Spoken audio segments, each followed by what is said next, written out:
Alright, so here we are with the pellet furnace. This is the inside. I opened it up via these two bolts right here.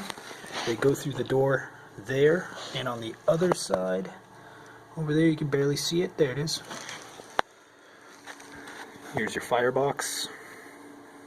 A couple of unburned pellets. Dusty. So we're going to clean this baby out.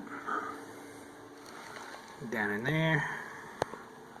Down in here. Okay, so I'm going to take this guy. I'm going to plunge it through the baffles here, just to get all the dust out. You see stuff falling out and everything. Clean that out nice and good.